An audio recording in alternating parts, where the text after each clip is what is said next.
Hi, everyone. I'm Deb Flashenberg. Welcome to Yoga, Birth, Babies, a podcast produced by Prenatal Yoga Center. We will be diving into everything prenatal yoga, birth, and baby related, hoping to inspire, educate, and empower you through your journey into motherhood. Thank you for listening. Hi, I'm Deb Flashenberg, and I'm your host of Yoga Birth Babies, and I am so excited to share a really unique birth story, a community birth story. So I have Meredith Raucher Sisson, and full disclosure, she is one of our past teacher trainees. I got to know her a few years ago when she did our teacher training, and then she showed up during COVID pregnant online, and I got to walk beside her as she went through her whole pregnancy, and it was really a joy. She has a really unique take on the differences in her pregnancy. So her first birth was a very empowered, satisfying cesarean birth, and then she had a VBAC. And she discusses the difference between how she prepared for her first and second birth, her philosophy, things that she felt really good about and supported with her first, and her own reaction and involvement in her second birth as having a VBAC. And she also bravely talks about challenges in breastfeeding, which is something I think that we don't talk about enough. It's not the easiest for many people, myself included. So I love that we are able to dive into that conversation. But I just want to tell you a little bit about Meredith. She is the Assistant Director of the National Scholarship Office at Virginia Commonwealth University in Richmond, Virginia. She's an art historian. I didn't know she had a PhD, so I asked if I needed to call her Dr. Meredith. She said no. She's a dog mom, a wife, a yogi, and recently now the mom of two. And it was just a really wonderful time chatting with Meredith about her births. And what else? So before we get to that conversation, I just want to say how exciting it is to see how many people have jumped on our website and downloaded my guide, The 5 Simple Solutions to the Most Common Pregnancy Pains. And I say it's pregnancy, but these also are great for postpartum too. So if you haven't done this yet, head over to prenatalYogaCenter.com and download that. So if you don't have time for a full class and you still have some back or shoulder or hip ache, I can help you with that. Few minutes, and we can help resolve some of that discomfort. Also, we are keeping our online classes. It's kind of a new thing. We thought, all right, it worked well during COVID and people are continuing. Why close that door? So you can join us wherever you are in the world, and you don't even have to do it live stream. We have re-releases so that you can enjoy prenatal classes that can really support and empower you throughout your whole pregnancy and postpartum. And of course, we do have in-studio classes and workshops and on-demand classes and workshops. So we got you supported from bump to baby. We got you going. And then what else is going on? Teacher training. So interesting what we've decided to do, because what I've counted up is we've now done 7 prenatal yoga teacher trainings online since April of 2020 and a postnatal teacher training online. And they're going really well. But I'm really excited to get back in person. So what we decided, instead of traveling, which we used to do, travel around to different studios, twice a year, we're going to do online teacher trainings. And then twice a year, we're going to do in-person at our New York City studio. So we still have an online teacher training coming up for January and February of 2022. Then we'll do in-person for March and April. And then we'll do in-person for September and October. And then back online November and December. Part of that thinking was during the more challenging and unpredictable weather times, why put myself in the situation of canceled flights or trains or whatever? We can do it from home. So that is what is going on at PYC. And then the last thing I wanted to say is thank you. We have seen a real bump in our ratings and reviews for the podcast. And I know it takes time and effort. And I just want to say thank you. Thank you for doing that. Okay, we're going to take a quick break. When we come back, please enjoy Meredith's story. Hi, Meredith. How are you? I'm good, Deb. How are you? I'm doing so well. I'm really, really excited to hear your birth story. I absolutely love when I get to watch someone go through the trajectory of the birth, especially those that I got to know through teacher training. It's funny. I've been doing a lot of community birth stories, and I have one I just did the other day. I have another next week, and I realized they're all like past teacher trainees. I keep it close. I keep the community close. So thank you for joining me. And I'm really excited to hear all about your second birth. But before we do that, I know about you because I've had the joy of getting to know you, but would you just tell the community a little bit about you? Sure. So I am a mom of two human boys and one dog who's also a boy. And so with my husband, that makes me a minority in my house, is the only estrogen bearer. And it's fun. It's like the Wild West all the time, especially when my 3-year-old Russell has friends. It's crazy town. In my professional life, I actually trained as an art historian. So I did the whole PhD thing and then decided I didn't want to be an art historian. So I actually work as the assistant director of the National Scholarship Office at Virginia Commonwealth University. So I'm here in Richmond, Virginia. And in my job, I get to work with students and alumni from the university who are interested in applying for nationally and internationally competitive awards. And I help them discover opportunities and then craft their applications. And it's sort of part career advising, part writing, coaching, part professor and part cheerleader. It's a really fun job and I like it for itself and also for the fact that at 4:30 I get to close up shop and go see my kids. That's pretty amazing. I didn't know that you had a PhD. So do I need to now call you Dr. Sisson? No, you could just call me Meredith. It's fine. Dr. Meredith? Can I actually do Dr. Meredith? Sorry, I'm just having fun with you because I didn't know that. That's fun. Yay. All right. So we're going to talk about your birth and your pregnancy. So I got to know you before you are pregnant with your second child, and not that long after the birth of your first, if I'm correct. Am I right about that?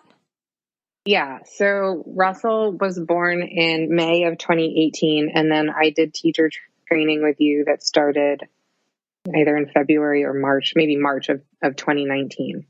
Okay. So yeah, not that long after. So I'd love to hear a little bit about, I guess, both births and pregnancies. How did you approach your second pregnancy in a different way compared to your first? Yeah. Everything was different, like literally everything. With my first birth, I really didn't know a lot about birth. I'm the daughter of two medical physicians, medical doctors, and have a very deep-seated innate trust of Western medicine, and just figured, oh, of course, like I'll have an OB, I'll give birth in a hospital because that's what we do, and I'll do the childbirth ed through the hospital, and my husband's going to be there, so I don't need a doula, and never thought twice about a midwife or body work or any of that stuff, and was just like, well, we'll see how it goes. I'm going to try it without the epidural, and if I need one, I'll get one, and it'll be whatever it'll be, and that's great. And I didn't do a lot of learning beyond that. I did read a couple of books. I did make a birth plan, sort of on Emily Oster's recommendation from the book Expecting Better. But then when the birth went like totally in a direction I had not anticipated at all, I sort of just went along for the ride. And what had happened with that was at 40 weeks and 2 days, I went in for my normal prenatal appointment and my blood pressure spiked. And so my doctor sent me to the hospital. They ran a whole flurry of tests, including checking my blood pressure for an hour, and everything came back perfectly normal. And the best way to get completely ignored in the hospital is for everything to be perfectly normal. So we sat there for hours waiting for the OB on call to come in and discharge us. But she was like, just because you're over 40, I want to do an ultrasound just to be safe. And she actually found that I had almost no amniotic fluid left. Like she couldn't even find a pocket of 2 centimeters. And so they started an induction right then and there. I had Cervidil overnight and they hung the Pitocin in the morning. And I don't know, after 5 or 6 hours of laboring on Pitocin, I got an epidural, and eventually, after 17 hours of labor, because of fetal distress, I ended up with a C-section. And it wasn't an emergency. It was something we had been talking about for a couple of hours. But it was definitely not planned. And so that, I wouldn't say it was a bad experience at all. I felt very well cared for by the nurse, who was assigned to me while I was in labor. She really held my hand until Andrew, my husband, could come into the operating room, and was explaining everything step by step for me. And so we had what we thought was a very good experience, but I didn't want to do that again. And so part of why I did the prenatal yoga teacher training with you was because something that had been so foundational in my first birth was prenatal yoga.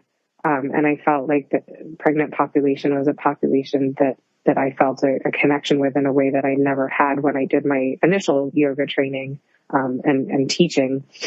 And through that process, I just learned so much about birth.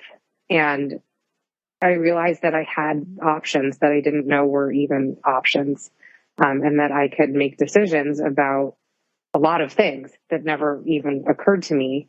And so I switched providers because while my first OB was a great doctor, and she did a wonderful job with my surgery, I healed very quickly.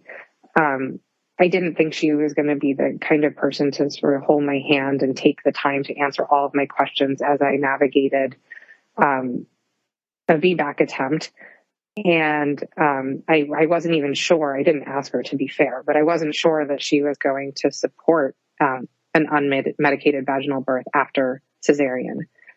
So I switched providers to a new OBGYN, who I met with once to interview. And in the interview alone, she gave me like an hour and a half of her time, which was just incredible. And then I did a annual with her where we talked about, sort of what could my options be when I got pregnant, either staying with her as my OB or working with the midwives at the same hospital. They have a sort of connected or cooperative practice in the same hospital. So they round together and they work very closely with one another. And I felt very good about having established a relationship with an OB, who could sort of be my backup if anything went south in my labor. But I worked with midwives for my entire pregnancy. I got a doula, which I didn't do the first time. I went to a chiropractor, which I never did in my first pregnancy. Can I jump in and ask one question? So with both your parents as Western medicine physicians, what was their thought? Were they supportive? Were they questioning when you said, I'm going to go with a midwife, I'm going to have a doula? How did they receive that?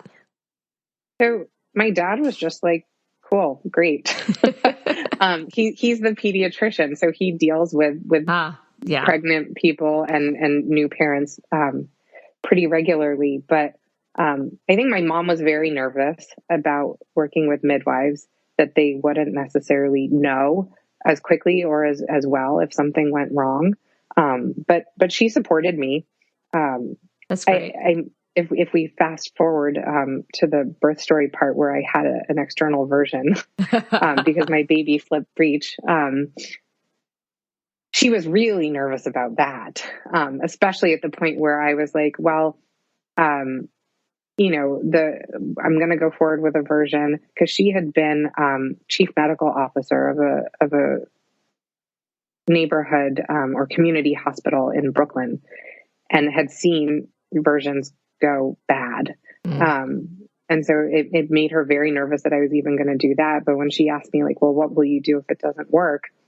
I said, well, then I have to explore my options. And my options are, schedule a C-section, or there is an OB in Richmond who is willing to to do breech deliveries, and I would want to meet him and see what that's about. And she nearly like had a heart attack when I said that.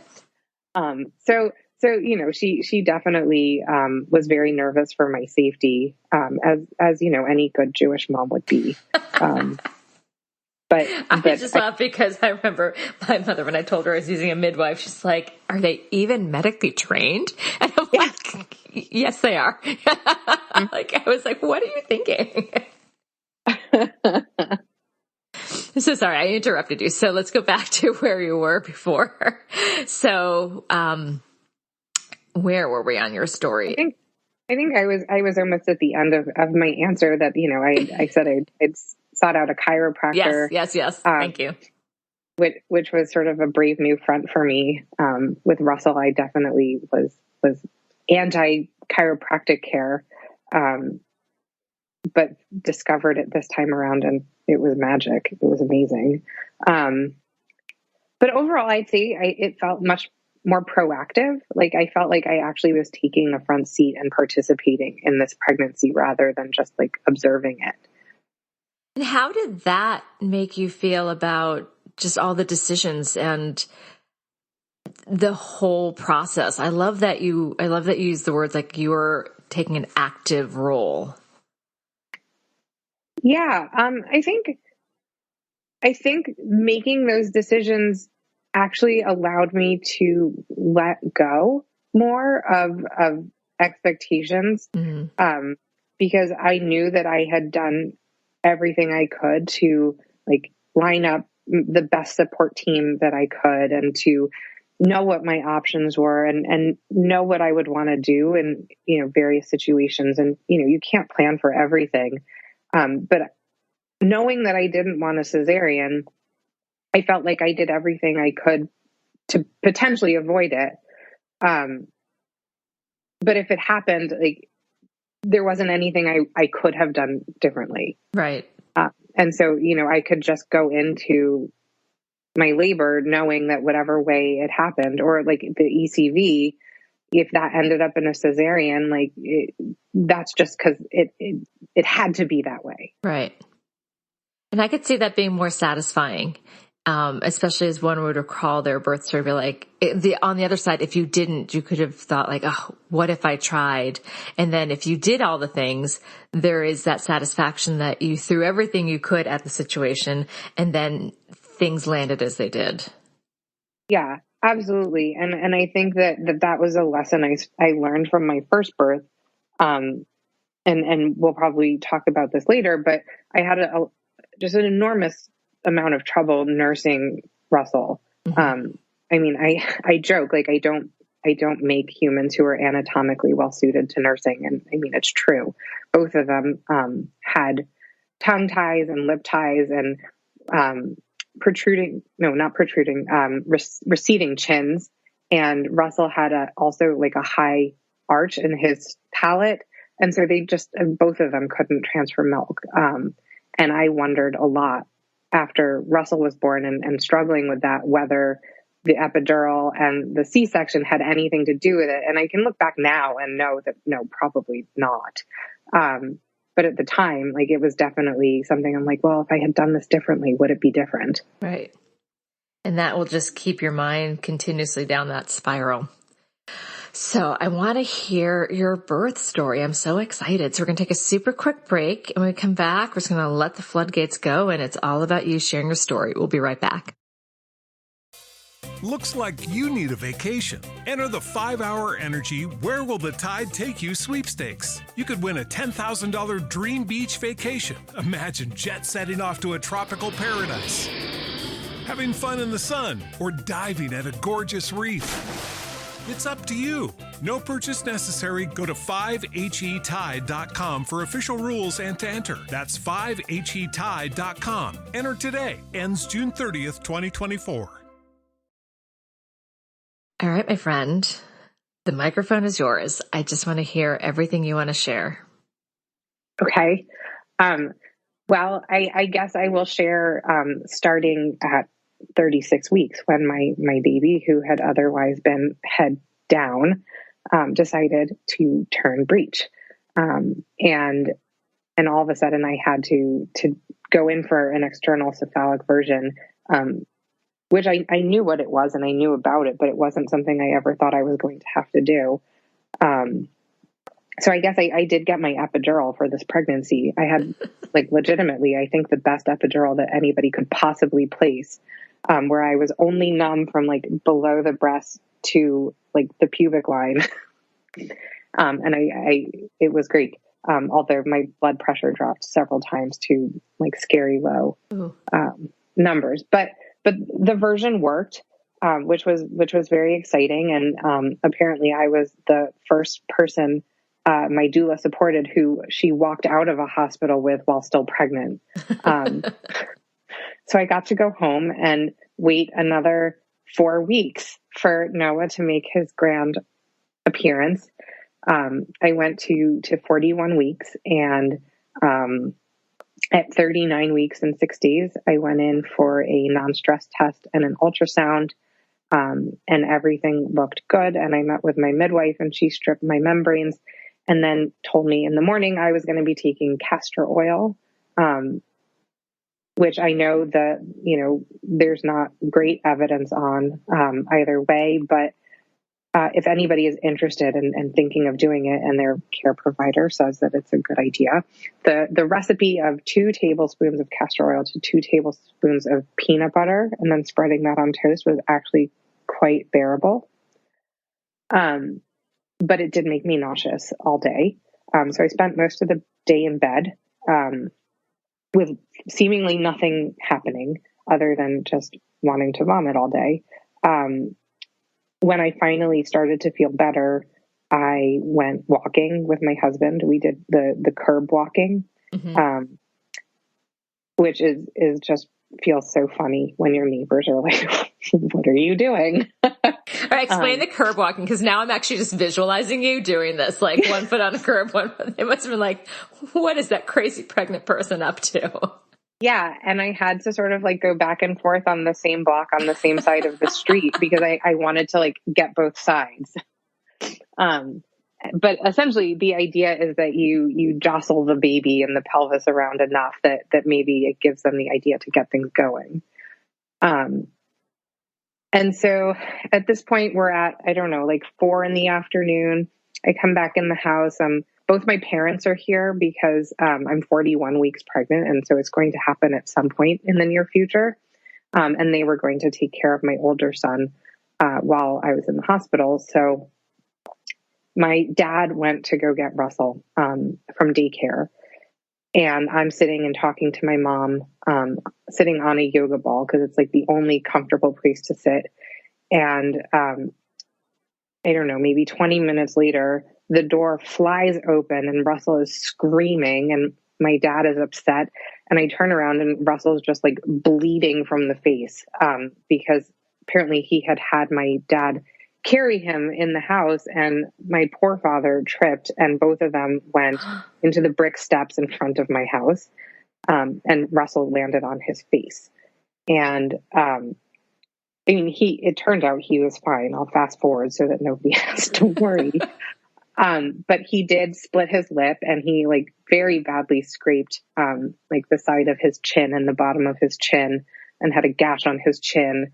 And, of course, the only thing he wants is for his mom to hold him. My poor parents were just panicking because my dad felt so badly and my mom was just trying to make it better. So she's like, Russell, do you want ice? Do you want a popsicle? Do you want a cupcake? Do you want cookies? And Russell's just screaming and I start to have contractions.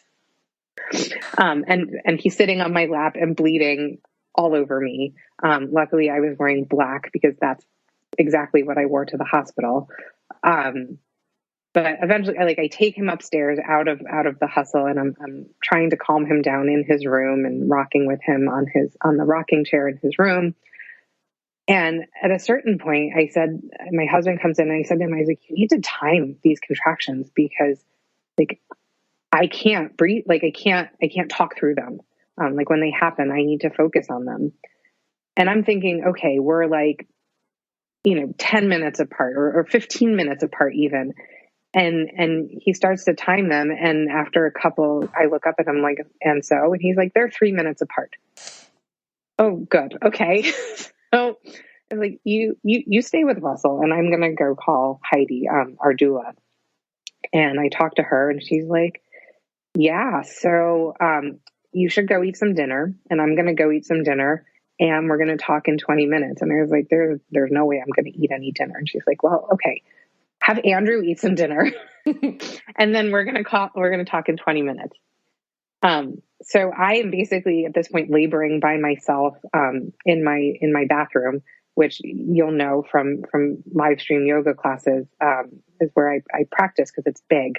And I have my mat down on the floor so my knees won't hurt. And I have my big yoga ball in there and I'm sort of leaning over the ball and just rocking and timing my contractions. And by the time that I talk to Heidi again, they're a minute and a half apart and lasting 50 seconds. So she's like, okay, I'm not coming to your house. I need you to call the midwife, and see if she's going to have you come in. And I'm pretty sure she is. I called the midwife and she was like, yep, it's time to come in. So we drove, 20 minutes to the hospital. And in the car, my contractions definitely slowed down a bit. But we got to the hospital and I walked to L&D and, left my child, who seemed to not be bleeding so much from the face and was definitely eating a popsicle and watching TV on the couch with my parents. And I don't know really much more than that because I just couldn't pay attention. But by the time we got to the hospital, I was already 7 centimeters. So it was probably pretty good that my labor slowed down a little bit because, I very clearly remember saying to my midwife or my doula or both, I don't know, whoever was standing with me, like, I thought there were supposed to be beta endorphins. That's what I was promised. Where are my beta endorphins? Yeah. Because I was definitely overwhelmed. And I think my body just recognized that and was like, let's bring this back to a pace where we can, control our breathing and move with this. But it was, it was obviously hard. It was painful, but it moved relatively quickly. I labored on the toilet a lot. And at one point we dropped my monitor into the toilet for some comic relief, I guess.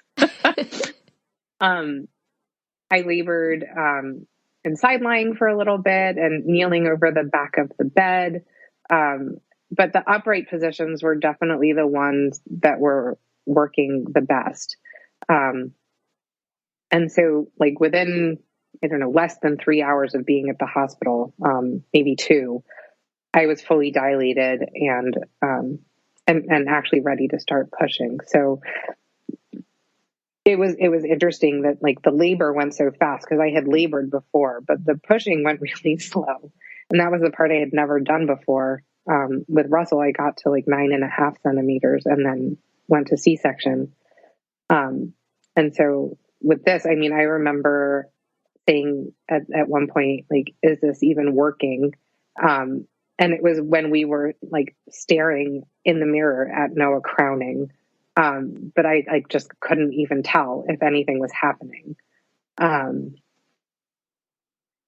But so after 2.5 hours of pushing, Noah was born. He was a healthy 9 pounds, which was also a surprise to me because Russell had been in the 7 range. So I didn't know I made big babies, but I do apparently. And it was amazing. After he was born and I got to watch him sliding out of me, the midwife put him right on my chest and, she, showed us the cord, sort of turning gray and stop pulsing, and Andrew got to cut the cord. And I definitely felt wide awake and happy. And I think that you want to talk about this later, but, part of my surprise with it was that I didn't feel this like Amy Cutter power posing victory lap coming on. I thought that I was going to feel like an Amazon warrior. And I didn't. And so it took me a while after the birth to sort of come to terms with the fact that I actually had exactly the birth that I wanted, maybe minus the tub part. I wanted to get in the tub and never got there. But that I wasn't as like over the moon enthusiastically excited about it. Let's go into that.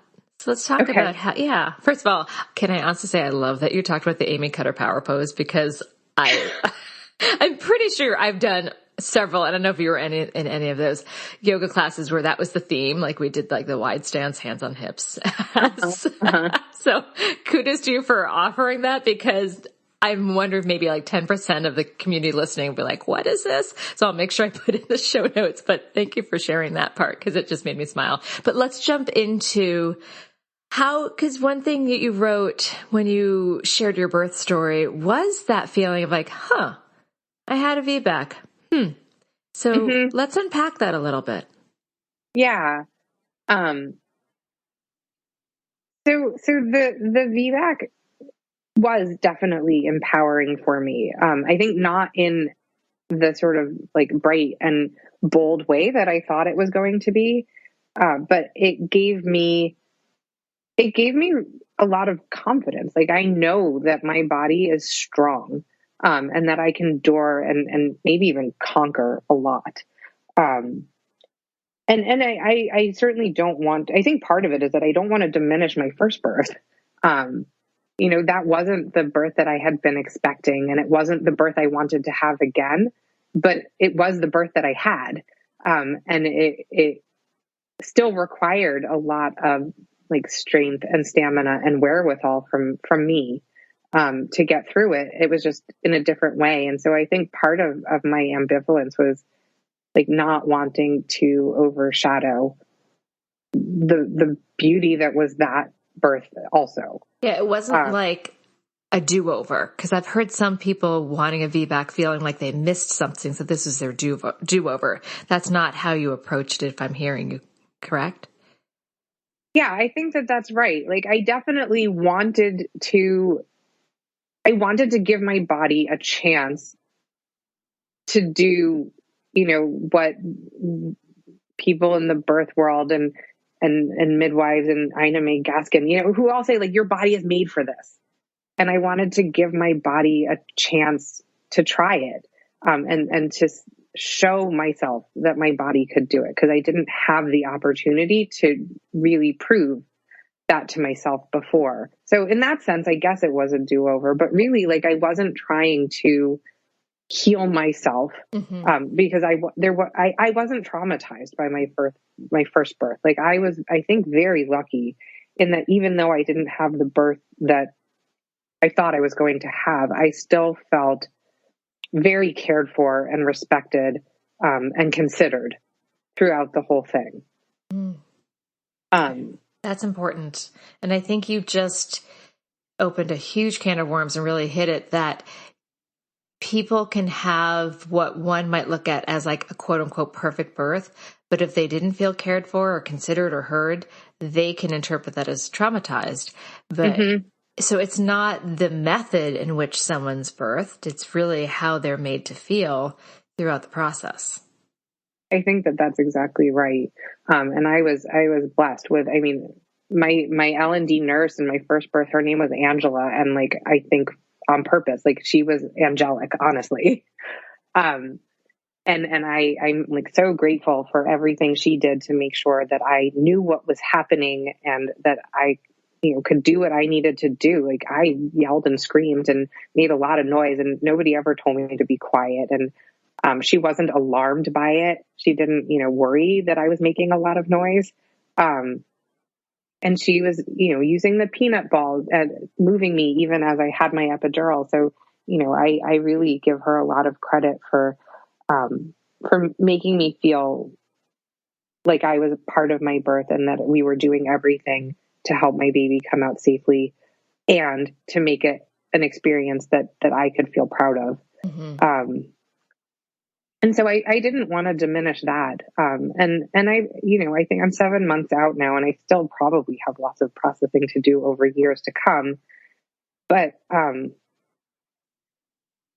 I did get a lot out of this birth, that was new. Like I got to see how, like, surrendering to my body and my baby could instill in me, a real sense of being able to work as a team. Like I noticed that now, even 7 months after he's born, that I intuit things about him and from him much more easily than I felt like I did with Russell. And of course, some of that is that I parented a baby before. And so I learned more about being a parent and what babies need and what they do when they need those things. But I definitely have more confidence in my ability to parent this baby. So this is where I'm thinking, in your births, I reread the email that you sent me of your birth story, and you were talking about you gained a certain wisdom and approach.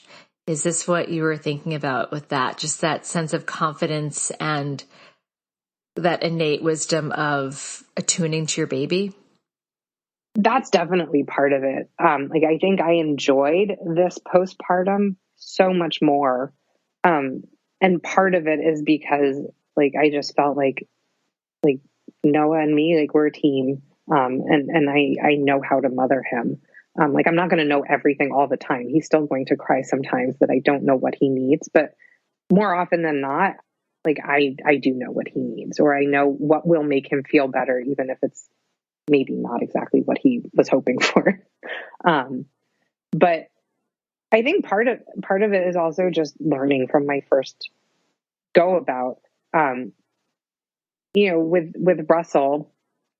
I struggled, as I said, enormously with nursing. And when I was pregnant, I remember somebody asking me, like, "Oh, are you going to breastfeed?" And I said, if it works, nothing wrong with formula. Fed is best. But then once I was confronted with the situation of possibly not being able to nurse, I went, like, totally insane. I wanted to make it work so bad.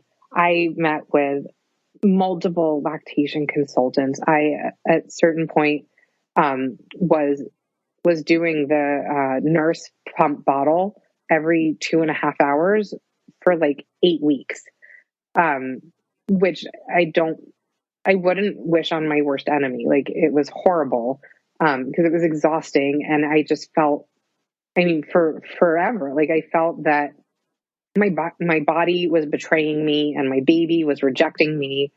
And, I am definitely the type of person who has lived by an ethos of, like, if you work hard, good things will come. And this was a case where I was working really, really hard, and it wasn't making what I wanted just happen. And I was taking fenugreek and baking lactation cookies and just all the things. And it was maddening. And probably stressful too. As a new parent, you also just had major abdominal surgery, and your hormones are still fluctuating. That must have been a very stressful time. Yeah. Yeah. And it wasn't just horrible for me. Like, it was horrible for my husband, who was amazing. He did almost every feeding with me, during that time, and just really, really gave me so much of himself, to support me, because he knew that I cared that much about it. And I finally stopped trying to make it work. I stopped pumping altogether, at 5 months, because at that point I would, like, pump for half an hour and I'd get half an ounce. And it just wasn't worth it to me anymore. But I had to be the one to get to the point to say, like, it wasn't worth it anymore. I don't know, 500,000 people had told me leading up to that, like, you have my permission to quit. And I was like, I don't need your permission. I need my permission. And going into motherhood the second time, Andrew and I had talked a lot about like, what would we do if we ended up in this situation again? And I was like, I don't think I'm going to go crazy again. I don't think I'm going to get lost in this because I don't want to do this to myself again. But if I do, I want you to tell me to stop. And he was like, are you sure you want me to tell you that? And I was like, yeah, I might punch you in the face, but I do. I want you to tell me that. So maybe, stand a few feet away. And we got to that situation again. Like it started off really well. But as Noah got bigger and he needed more, he just wasn't transferring enough. And I went back to the same lactation consultant, who I had worked with my first birth. And I have a huge amount of respect for her, and think she's just so good at what she does. And she said, your pump is more effective right now than your baby. So, why don't you limit the number of times that you're nursing and otherwise pump? It's faster. And so I tried that out and then found myself essentially like exclusively pumping. And that wasn't what I wanted either. Having raised a baby who basically got formula, majority formula anyway, and he is amazing. Like I didn't feel that strongly, that I give my baby breast milk. I wanted a nursing relationship and I was able this time to say, you know what? I don't want to exclusively pump. I want to have time to enjoy my baby, and I can do that giving him a bottle.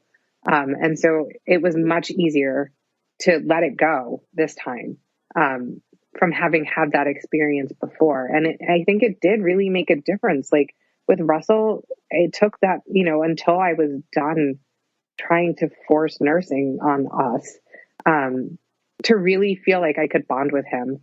And I felt much more able to bond with Noah right away, because I wasn't like fighting it. Mm. You definitely gained a lot of wisdom, it sounds like, from that first time. And I just want to put out there that I'm so appreciative that you're sharing the challenge you had, because I think it is something many people in the community, many listeners have probably felt and gone through. And to hear someone else just validate that, I loved what you said, that you didn't need other people's permission to stop. You needed your own permission. Yeah. I think there's something powerful to that. It was crazy to me how, I had never heard of any breastfeeding challenges before I gave birth. Like nobody mentioned that breastfeeding is hard, even when it does work. Yeah. And then all of a sudden, when I was struggling with it, all of these people came out of the woodwork to be like, oh yeah, I did that too. And so, there are so many people who have some sort of struggle with breastfeeding, even if it's not the mechanics. Mm-hmm. Yeah. And I think it's almost like miscarriage, where it happens a lot and no one talks about it. So I'm just appreciative that you're putting it out there. That way others that are having that challenge don't feel alone and have that, what's wrong with my body? Why isn't this working? Yeah. Thank you. We're going to take a quick break. When we come back, if you can share one final tip or piece of advice you'd like to offer new and expectant parents, we'll be right back. Looks like you need a vacation. Enter the 5-Hour Energy Where Will the Tide Take You sweepstakes. You could win a $10,000 dream beach vacation. Imagine jet setting off to a tropical paradise, having fun in the sun, or diving at a gorgeous reef. It's up to you. No purchase necessary. Go to 5HETide.com for official rules and to enter. That's 5HETide.com. Enter today. Ends June 30th, 2024. So, you have now gone through this twice in two very different scenarios, and you're a prenatal yoga teacher, so you've got a lot of experience from multi-dimensions. What is something you want to share? I think my best advice is that everything is a phase. This is something, it helps me so much to remember it, that everything changes constantly. Because on the positive side, it reminds me to appreciate when things are good, and to really pay attention to the good things, but it also gives me like solace that the things that suck will be over soon. Yeah. Yeah, absolutely. I love that. And then I actually had a new question that I threw in. I was thinking about this. So what is one thing you want your kids to know or carry with them about their birth? So I had to, in my own mind, I'm like, Deb, you have to explain this better. So for example, my mom is always telling pretty much anyone that will listen about, I mean, literally like strangers. And she's always talking about my birth. Like seriously, it gets embarrassing. Like, cause she was just here for my birthday a couple weeks ago and we were out to eat and she was like literally telling the waiter the story. Like, I'm her mother. This is her birthday. It was like, oh my God, you're embarrassing me. Literally, like she'll talk to like a rock. So my birth story that I was born very quickly and almost on the way to the hospital. So I grew up knowing that. And both my kids kind of roll their eyes, but they know that they were born at home and they know that Shay took forever to be born. And we know that Sage, she often will say like, well, I was very quick. I cooperated. I'm like, that is who you are, of course. She really is like, it's very reflective of their personalities. Is there anything you want to be part of your kid's birth story? Yeah. So I thought about that a little bit and I think that their births also reflect their personalities in some ways, at least as far as I can tell, 7 months into this go around. But I think what I really want them to know is that they were both born the way that they needed to be born, which was, very different. And they are very different. But I think it's funny that both of them were stubborn in their births. Like Russell actually was holding the umbilical cord between his face and his hand. And so every time like I had a contraction, like a little snuggle, like a lovey. Yeah. I love that. But so every time I had a contraction, his heart rate decelerated. Oh, because he squeezed the umbilical cord. Yeah. And so, they played with the Pitocin levels, but he was really like clamped down on it. So C-section it was. And Noah turned breech after being head down for some period of time. Like to the point where like his head was literally sticking out in the wall of my belly right above my belly button. And I have a circle of stretch marks there. And then he had to be in a Pavlik harness because of hip dysplasia in his left hip, which sort of, I'm like, well, that serves you right. I have the stretch marks. You have to have this. Okay. You turned yourself upside down, so you deserve the harness. No, I actually agonized over that harness, but, their parents are stubborn too. So it probably serves us right. But yeah, I think ultimately that they were both just born the way that they needed to be born, and that both of them have beautiful birth stories. Oh, I think that is a treasure. And you know how I feel about passing on family birth stories to the next generation. And I love that you can offer a positive view of birth to your children. Yeah. Yeah. I think that you and Caprice were a big part of that. That the teacher training just gave me such a different perspective than I had before. Oh, that makes me so happy. Meredith, I loved hearing your story. I also really enjoyed watching you go through the process. It's really an honor to walk beside you as I saw you move through all this. And you were so committed to showing up for class. I loved it. It was just so fun to work with you again on a different level. So thank you. And thank you for sharing. Yeah, thanks for having me. This was fun. Thank you. This has been an episode of Yoga Birth Babies, produced by Prenatal Yoga Center. You can catch us on Facebook, Twitter, Instagram, and Periscope. I'm Deb Flaschenberg. Thanks for listening.